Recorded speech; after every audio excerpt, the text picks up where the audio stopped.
Hello and welcome to Trinity Lutheran's first online Bible study. I'm Pastor David Schub. I'll be your host during these Bible studies. A lot of our members here at Trinity have mentioned to me that it's difficult to get out and go to a Bible study. Their schedules are pretty heavy, and that it would be really great to have something that was more flexible. And so we're going to put together a series of Bible studies that'll be online that people can go to and spend time watching, do some reflection. There'll also be opportunities if you'd like to send me emails with questions, and maybe even as we go along we'll set up opportunities for people to talk back and forth.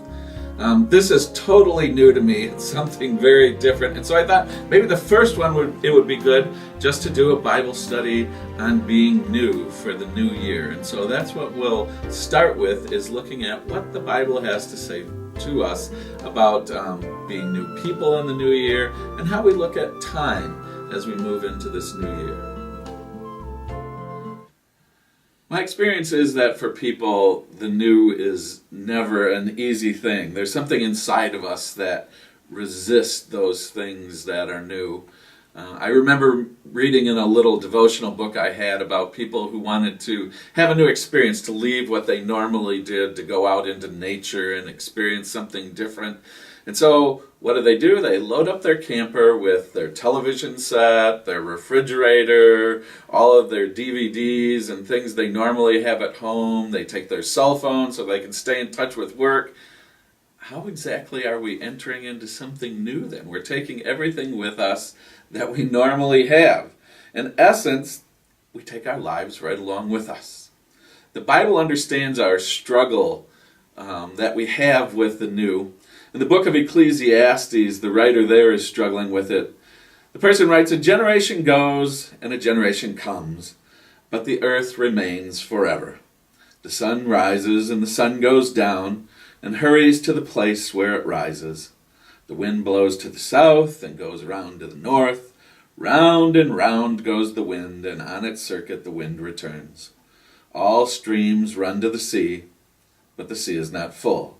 To the place where the streams flow, there they continue to flow. All things are wearisome, more than one can express. The eye is not satisfied with seeing, or the ear filled with hearing. What has been is what will be, and what has been done is what will be done. There is nothing new under the sun. Is there a thing of which it is said, 'See, this is new'? It has already been in the ages before us." We can't seem to break free from the old. We're caught in what seems to be this vicious cycle. And yet it's vitally important that we do enter into a new year with a new sense of who we are, with a new openness, with a new sense of possibility. In the Gospels, Jesus sought to bring new life to the world, but there were those who refused to hear anything new, because they wouldn't allow themselves to be moved to anything new. Things were as they ought to be. In truth, they could never hold the new life that Jesus brought because they didn't want newness within themselves. They clung with an incredible ferocity to what had always been, and their refusal to be new made it impossible for them to hold the new things that Jesus brought. Jesus finally held up an example for them in the book of Matthew. "No one sews a piece of unshrunk cloth on an old cloak, for the patch will pull away from the cloak, and a worse tear is made. Neither is new wine put into old wineskins. Otherwise the skins burst, and the wine is spilled, and the skins are destroyed. But new wine is put into fresh wineskins, and so both are preserved." Now, unless you're a winemaker, you might not totally get what's going on here. New wine, once it's produced, continues to ferment. It expands. And if you put it into old wineskins, which have already reached the extent of their expansion, and you fill those wineskins up, as the new wine expands, it bursts the skins, it breaks them open. Instead, you have to put the wine in new wineskins, which now have elasticity, can expand along with the wine.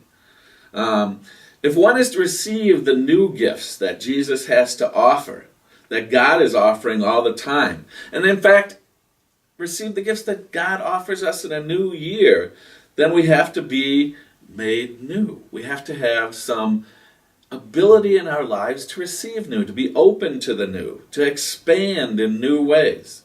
If we try to hang on to the old, to let that be the only thing that shapes us, then we're apt to find ourselves in a very painful situation.